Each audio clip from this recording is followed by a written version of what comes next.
ये D block के बारे में आज हम लोग बात करते हैं और डी ब्लॉक की बातें लगातार चलती चली आ रही हैं। लास्ट वीडियो में मैंने ऑक्सीडेशन स्टेट के बारे में बताया था। इस वीडियो को विजिट करने से पहले लास्ट वीडियो को विजिट करना बहुत जरूरी है। जितना अच्छा वो समझ आएगा उतना अच्छा ये वीडियो लेक्चर समझ आएगा। मैं ये क्यों कहना चाह रहा हूं, क्योंकि हम बात किस टॉपिक पे करने जा रहे हैं, oxidation states of heavier metals. मैं इन डी ब्लॉक के मेटल्स को छोटे छोटे टॉपिक में बना रहा हूं, जिसकी वजह ये है कि इसमें बहुत सारे एक्सेप्शंस हैं और तमाम सारे कंसेप्ट से ये छोटे छोटे टॉपिक एक्सप्लेन होते हैं। मतलब ढेर सारे कंसेप्ट्स को लिया जाता है तब ये छोटे छोटे टॉपिक एक्सप्लेन होते हैं, तो आपको ज्यादा उसमें कंफ्यूजन ना हो, आसानी से याद हो जाए, इसलिए मैं ये छोटे छोटे वीडियो आपको वीडियो लेक्चर्स दे रहा हूं। तो मैं आज इसमें आपको बताने जा रहा हूं oxidation states of heavier metals. Heavier metals का मतलब क्या? मैंने इसमें एग्जांपल लिया है, डी ब्लॉक में मैंने D4 ले लिया है और इधर P ब्लॉक ले लिया है। क्यों लिया है? क्योंकि हमारी एनसीईआरटी एक बहुत इंपॉर्टेंट बात लिखती है और उसे एक्सप्लेन करना बहुत जरूरी है। एक बहुत इंपॉर्टेंट बात लिखती है, वो क्या बात लिखती है कि जो हेवियर मेटल्स हैं डी ब्लॉक के, उनमें हाई ऑक्सीडेशन स्टेट ज्यादा स्टेबल है, जबकि पी ब्लॉक में हेवियर मेटल्स की लो ऑक्सीडेशन स्टेट ज्यादा स्टेबल है। तो ऐसा क्यों? ऐसा क्या है और ऐसा क्यों? ऐसा जो है वो आपको रटना पड़ेगा, जो ऐसा है वो रटना पड़ेगा, क्योंकि चाहे वो आईआईटी हो चाहे वो नीट हो, एनसीईआरटी में जो लिखा है उसको एज इट इज ऑप्शन बना के पूछ लेते हैं। तो जरूरी ये है कि जो एग्जाम्पल्स हैं उनको एज इट इज याद किया जाए। जैसे मैं बात करूं क्रोमियम में, तो क्रोमियम में Cr2O3 स्टेबल है, यानी इसका मतलब क्रोमियम की +3 ऑक्सीडेशन स्टेट। जबकि बात करो अगर मॉलिब्डेनम की, तो मॉलिब्डेनम के केस में MoO3 एंड टंगस्टन में टंगस्टन ट्राइऑक्साइड। तो अब बेटा जब यहां पर बात आ रही है कि मॉलिब्डेनम की, तो +3 ऑक्सीडेशन स्टेट नहीं है, +3 ऑक्सीडेशन स्टेट नहीं, यहां पर +6 ऑक्सीडेशन स्टेट है, यहां भी +6 ऑक्सीडेशन स्टेट, जबकि यहां पर +3 ऑक्सीडेशन स्टेट ज्यादा स्टेबल है। क्योंकि हम ये पढ़ चुके हैं कि अगर Cr2O7 माइनस H+ मीडियम में लिया जाता है तो वो किसमें कन्वर्ट हो जाता है? Cr+3 में कन्वर्ट हो जाता है। यानी डाइक्रोमेट आयन H2SO4 के साथ जब रिएक्शन करता है तो वो क्रोमिक सल्फेट में कन्वर्ट हो जाता है। तो यहां पर ऑक्सीडेशन स्टेट +6 है और ये +3 है, इट इज मोर स्टेबल, ये लेस स्टेबल। इसकी बातें हम लोग लास्ट लेक्चर में कर चुके हैं। लास्ट वीडियो लेक्चर में ये बात मैंने क्लियर की है। अब यहां क्या बता रहा हूं, यहां मैं इस पे कंसंट्रेट करने जा रहा हूं। हेवियर मेटल्स, अगर D4 की बात करूं तो D4 में मॉलिब्डेनम और टंगस्टन हेवियर मेटल्स में आते हैं। अब ये हेवियर मेटल्स में आते हैं और इनका हायर ऑक्सीडेशन स्टेट ज्यादा स्टेबल है। यानी एक सवाल पूछा जाता है, एक क्वेश्चन बहुत पूछा जाता है, फ्रीक्वेंटली पूछा जाता है, क्या Cr2O7 is strong oxidizing agent, but MoO3 and WO3 यानी molybdenum trioxide and tungsten trioxide are not. Why so? क्यों? इसका आंसर ये है कि यहां पर +3 ज्यादा स्टेबल है, तो ये क्या करेगा, +6 से +3 में कन्वर्ट होने के लिए ये रिड्यूस होगा और जब ये रिड्यूस होगा तो ये दूसरे को क्या करेगा, ऑक्सीडाइज करेगा। इसका मतलब dichromate ion is very good oxidising agent in acidic medium, but molybdenum trioxide and tungsten trioxide both are not. तो ये सवाल बनता है, क्यों? क्योंकि इसमें +6 स्टेबल है, वो रिड्यूस नहीं होगा। तो जब रिड्यूस नहीं होगा, ये दोनों रिड्यूस नहीं होंगे, जब ये दोनों रिड्यूस नहीं होंगे तो किसी को ऑक्सीडाइज नहीं कर सकते। अब ये सवाल आपको नीट में या जेईई मेंस में बड़े आराम से मिल सकते हैं और बोर्ड में तो आ ही सकता है। तो पहली बात इसको याद कर लीजिए। तो ये बात करने के बाद अब बात आती है, हम अगर बात करें P1 की बात करें तो वो क्या कहता है? वो कहता है जैसे मान लीजिए गैलियम की बात करूं, इंडियम की बात करूं, थैलियम की बात करूं। चलो थैलियम की बात करते हैं। थैलियम की बात करते हैं, बहुत इंपॉर्टेंट है। थैलियम में सबसे पहले देखा जाए ऑक्सीडेशन स्टेट क्या क्या होती है। मैं इसको हटा रहा हूं, ये बात क्लियर हो गई होगी। जो क्रोमियम +3 की ऑक्सीडेशन की स्टेबिलिटी है वो कैसे बताते हैं? T2G3 स्टेबल होता है, T2G3। अब आप कहेंगे ये क्या? तो लास्ट वीडियो लेक्चर को विजिट करिए और ठीक से देखिए। यहां पर अगर मैं थैलियम की बात करूं तो TlCl3 is less stable than TlCl। यानी इसका मतलब ये हुआ यहां पर +3 ऑक्सीडेशन स्टेट लेस स्टेबल है +1 से। मैं हैवियर मेटल्स की बात कर रहा हूं, तो हैवियर मेटल्स यहां पर क्या था? देखो +6 ज्यादा स्टेबल है, यानी high oxidation state is more stable. इनकी बात कर रहा हूं, ये हैवियर है। यहां पर हायर ऑक्सीडेशन स्टेट ज्यादा स्टेबल है, यहां पर क्या है? लोअर ऑक्सीडेशन स्टेट ज्यादा स्टेबल है। ये स्टेबिलिटी ऑलरेडी देखा है। तो अब हमें यही एक्सप्लेन करना है कि ऐसा क्यों, और इसको एक्सप्लेन करने के लिए हमें क्या चाहिए? हमें चाहिए एनर्ट पेयर इफेक्ट।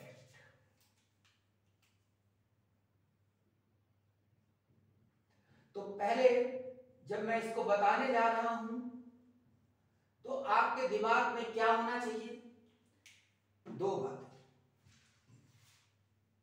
दो बातें आपको दिमाग में रखनी है। इधर हमको प्रूफ करना है Tl plus is more stable than Tl plus 3। यानी नीचे की तरफ हम जा रहे हैं तो लोअर ऑक्सीडेशन स्टेट ज्यादा स्टेबल है, और यहां पर क्या हमें देखना है? यहां हमें देखना है +6 is more stable than +3। यहां ये देखना है। इसकी बातें शुरू करते हैं। देखिए अब एनर्ट पेयर इफेक्ट क्या होता है, इसको समझने के लिए हमें इलेक्ट्रॉनिक कॉन्फ़िगरेशन में जाना पड़ेगा। जनरल इलेक्ट्रॉनिक कॉन्फ़िगरेशन क्या होता है? जनरल इलेक्ट्रॉनिक कॉन्फ़िगरेशन बार बार बताता हूं, उसको ध्यान से सुनिए। NH2 N-2 F14 N-1 D10 NP6। मुझे लगता है ये याद हो गया होगा मेरे मुंह से सुनते सुनते। यहां पर बेटा ये जो लिखा गया है ये ऑफबाउ प्रिंसिपल के हिसाब से लिखा गया है, यानी N+L रूल के हिसाब से। Increasing order of energy, increasing order of energy. चलिए और आगे चलते हैं। अब अगर मैं यहां पर बात करूं, इस पीरियड के लिए बात करूं, पूरा लिख देता हूं मैं इसमें। चलिए बोरॉन ये सेकंड पीरियड है, तो देखिए 2s2 2p1। मैं इसके लिए बेटा कॉन्फ़िगरेशन लिख रहा हूं। इसके लिए बोरॉन के लिए लास्ट में क्या आएगा? आउटर मोस्ट शेल का 2s2 2p1। बोरॉन का लिख के देखना। Aluminium 3s2 3p1 13। एल्युमिनियम का 13 एटॉमिक नंबर है, लिखोगे 3s, लास्ट में आएगा 3s2 3p1। गैलियम अब देखिए यहां से चेंज हुआ 4s2 3d 10 4p1। देखो बेटा 4 आया, यहां पे n की जगह 4 रखिए, 4s2। 4 माइनस 2 ये हो नहीं सकता, क्योंकि f कहां से शुरू होता है, 4 से। तो 4s2, 4 माइनस 1 3d10, फिर 4p1। तो यहां पर 3d आया पहली बार, 3 से d शुरू हो जाता है। फिर 4s2, next period 5s2, 4d10, 5p1। Thallium, अब देखिए 6s2, 4f14, 5d10, 6p1।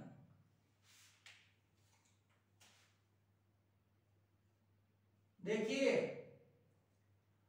यहां पर देखिए S और P की दोस्ती, देखिए S और P की दोस्ती दोनों साथ साथ है, बिल्कुल साथ साथ SP।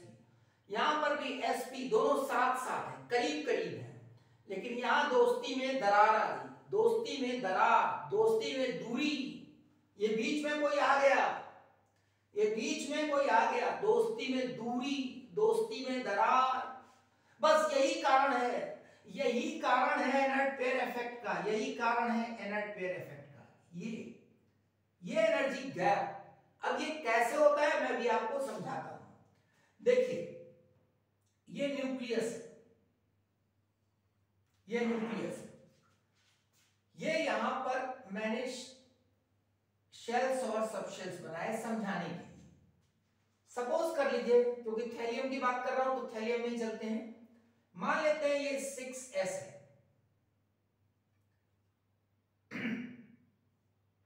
और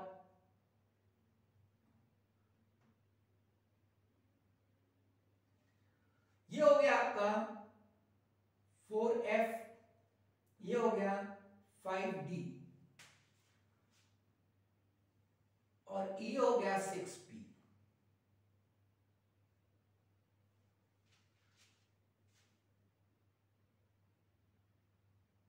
ये चीज देखिए, ये जो है आउटर मोस्ट शेल है 6s, उसके बाद ये 6p, 6s 6p। मैं इसको ऐसे बना लूं, चलिए ऐसे लिखते हैं, ये आउटर मोस्ट शेल,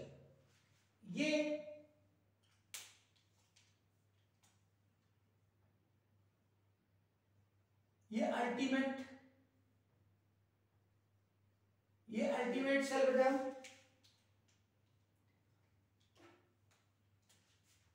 ये पेनल्टीमेट और ये एंड पेनल्टीमेट।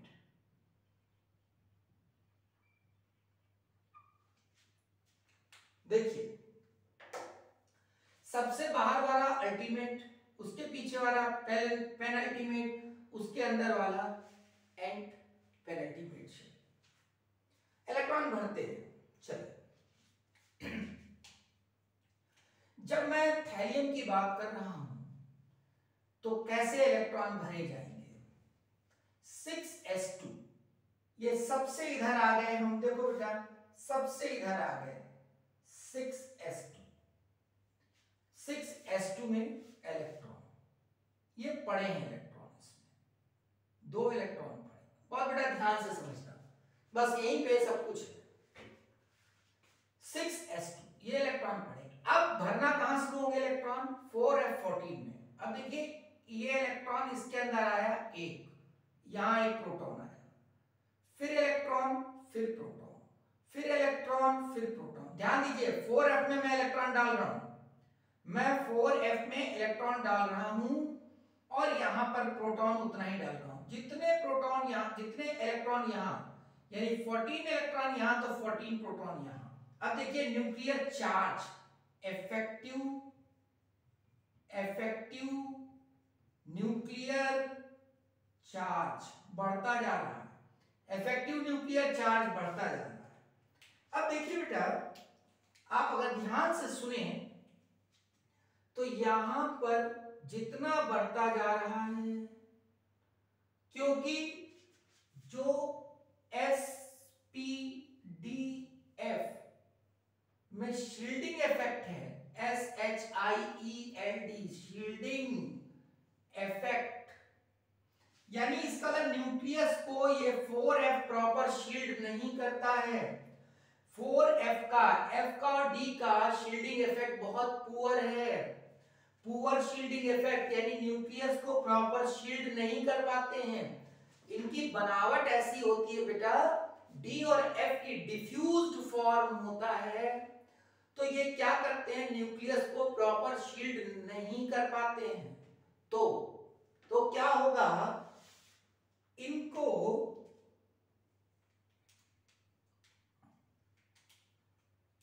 इन वाले इलेक्ट्रॉन्स को ये खींचेगा।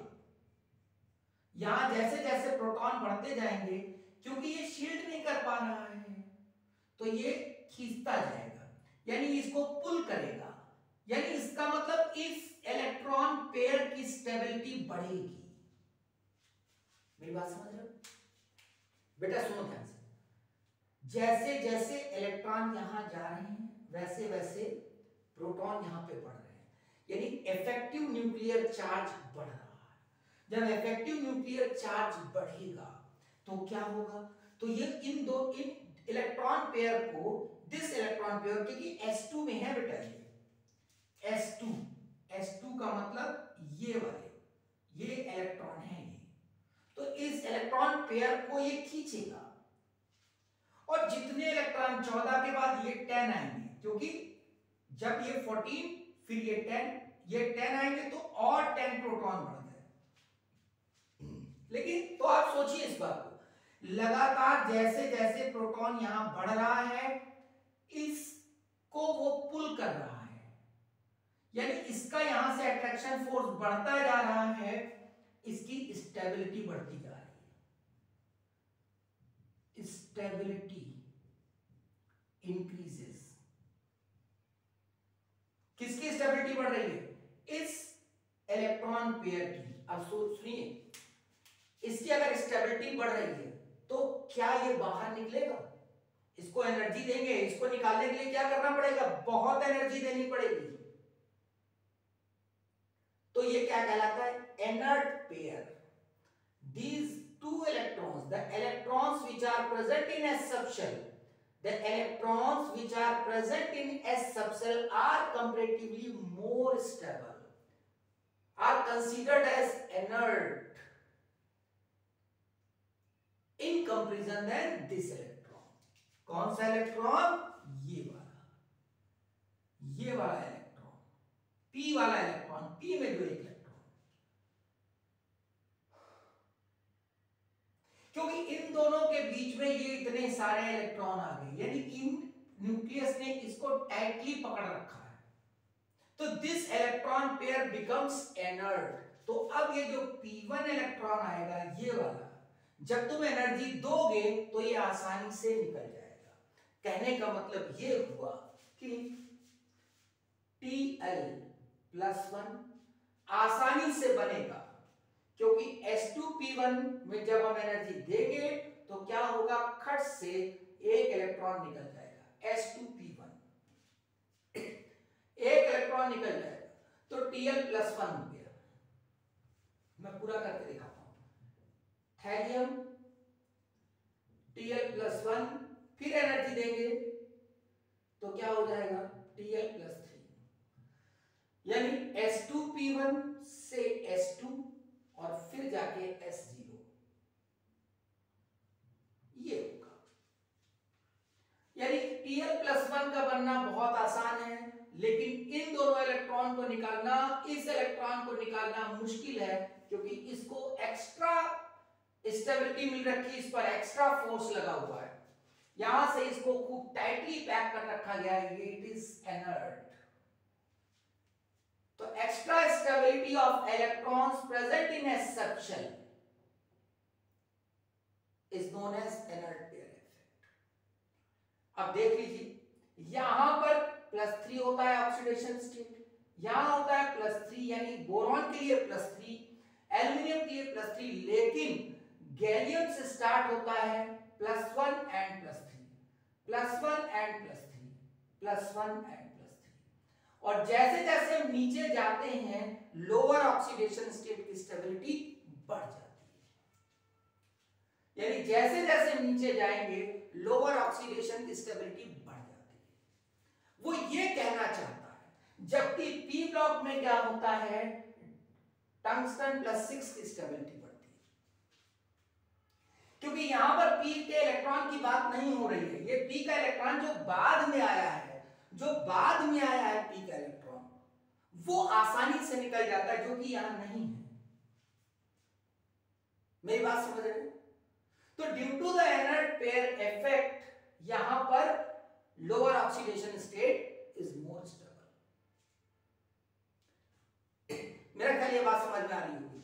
जैसे अगर एग्जांपल लेना चाहें तो Sn+2 और Sn+4 stannous is more stable. क्यों? क्योंकि कॉन्फ़िगरेशन देखेंगे तो यहां पर क्या होता है, S2P2। इन इलेक्ट्रॉन को निकालना आसान है, क्योंकि ये दोनों इलेक्ट्रॉन इनर्ट पेयर इफेक्ट की वजह से ज्यादा स्टेबल है, आसानी से नहीं निकलेंगे।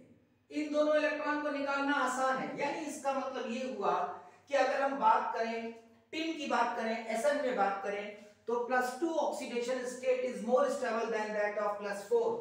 तो चाहे हम carbon silicon germanium tin lead, यानी इसमें हम बात करें तो carbon silicon germanium tin lead, तो यहां से हम क्या देखते हैं, +2 एंड +4। तो नीचे की तरफ जाते हैं तो +2 इज मोर स्टेबल। ऐसे ही नाइट्रोजन NPSSBBI, अब देखा जाए nitrogen, phosphorus, arsenic, antimony, bismuth, फिर वही बात है बेटा यहां पर +3 एंड +5, क्योंकि कॉन्फ़िगरेशन क्या होता है इसमें, नाइट्रोजन के ग्रुप का कॉन्फ़िगरेशन क्या होता है, S2P3। तो देखो क्योंकि ये ज्यादा स्टेबल है इनर्ट पेयर इफेक्ट की वजह से, बीच में इसके आने लगेगा, तो P3 आसानी से बन जाता है, 2 इज मोर स्टेबल। तो फिर वही बात, +3 इज मोर स्टेबल, क्योंकि 3 इलेक्ट्रॉन वो आसानी से लूज कर देता है, तो +3 इज मोर स्टेबल देन +5। मेरा ख्याल है इनर्ट पेयर इफेक्ट समझ में आया। और अगर इनर्ट पेयर इफेक्ट समझ में आया तो डी ब्लॉक की जब हम बात करेंगे तो यहां P तो होगा ही नहीं, P नहीं होगा, तो S तो पार्टिसिपेट करेगा नहीं, क्योंकि S तो निकल जाएगा, हम करेंगे तो +2 ऑक्सीडेशन स्टेट। तो कौन से इलेक्ट्रॉन करते हैं पार्टिसिपेट बॉन्डिंग में, ये वाले इलेक्ट्रॉन डी के, जो मैंने लास्ट वीडियो लेक्चर में बताया है कि जो अनपेयर्ड इलेक्ट्रॉन्स होते हैं वो पार्टिसिपेट करते हैं। इसलिए क्या होता है, उसमें हायर ऑक्सीडेशन स्टेट होती है। मेरी बात समझ रहे हो? तो ये कॉज है कि यहां पर lower oxidation state, P block में lower oxidation state, heavier metals की बात कर रहा हूं, हैवियर मेटल्स में पी ब्लॉक में lower oxidation state are more stable due to the inert pair effect, और डी ब्लॉक में क्योंकि इनर्ट पेयर इफेक्ट नहीं होता है तो वहां पर हैवियर मेटल्स में high oxidation state is more stable. इसीलिए वहां पर ऑस्मियम में कितना पाया जाता है, 8 ऑक्सीडेशन स्टेट 8 पाई जाती है, ल्यूथीनियम में भी 8 पाई जाती है, और मोलिब्डेनम और टंगस्टन में +6 हाई ऑक्सीडेशन स्टेट, Mn में +7, लेकिन Mn तो चलो 3D बात हो गई। तो यहां पर ये मैंने बताया कि हैवियर मेटल्स में higher oxidation state d block में और lower oxidation state P block में। पी ब्लॉक में इनर्ट पेयर इफेक्ट की वजह से होता है, और इनर्ट पेयर इफेक्ट क्या होता है, extra stability of the electron pair that is present in S subshell. Because of these two electrons are comparatively more stable. तो जब एनर्जी दोगे तो बाहर के सबशेल से जो इलेक्ट्रॉन निकलेगा वो कौन होगा, 1। तो इसका मतलब +1 होगा, बोरॉन ग्रुप है अगर तो कार्बन ग्रुप आ जाएगा तो यहां 2 हो जाएगा, तो +2 स्टेबल होगा। नाइट्रोजन ग्रुप होगा तो यहाँ 3 आ जाएगा, तो 3 स्टेबल होगा। And likewise lower oxidation more stable. फिर आगे जब आप एनर्जी दोगे तब ये दो और निकलेंगे, तब हायर ऑक्सीडेशन स्टेट, जैसे बोरॉन ग्रुप में higher oxidation state 3, carbon group में higher oxidation state +4, nitrogen group में हायर ऑक्सीडेशन स्टेट +5। मेरा ख्याल ये समझ में आया होगा, इसको तैयार करिएगा। नेक्स्ट वीडियो लेक्चर में मैं आपको हैलाइड्स और ऑक्साइड्स मैं आपको पढ़ाऊंगा डी ब्लॉक के। तो पहले जितना अच्छा इन दोनों वीडियो लेक्चर्स को आप तैयार करोगे, अगला उतना अच्छा समझ में आएगा। और नेक्स्ट वीडियो लेक्चर में मैं उनके ऑक्साइड्स और हैलाइड्स आपको याद करा दूंगा बिल्कुल। ठीक है, दैट्स ऑल। गुड नाइट, शुभ रात्रि, शब बखैर।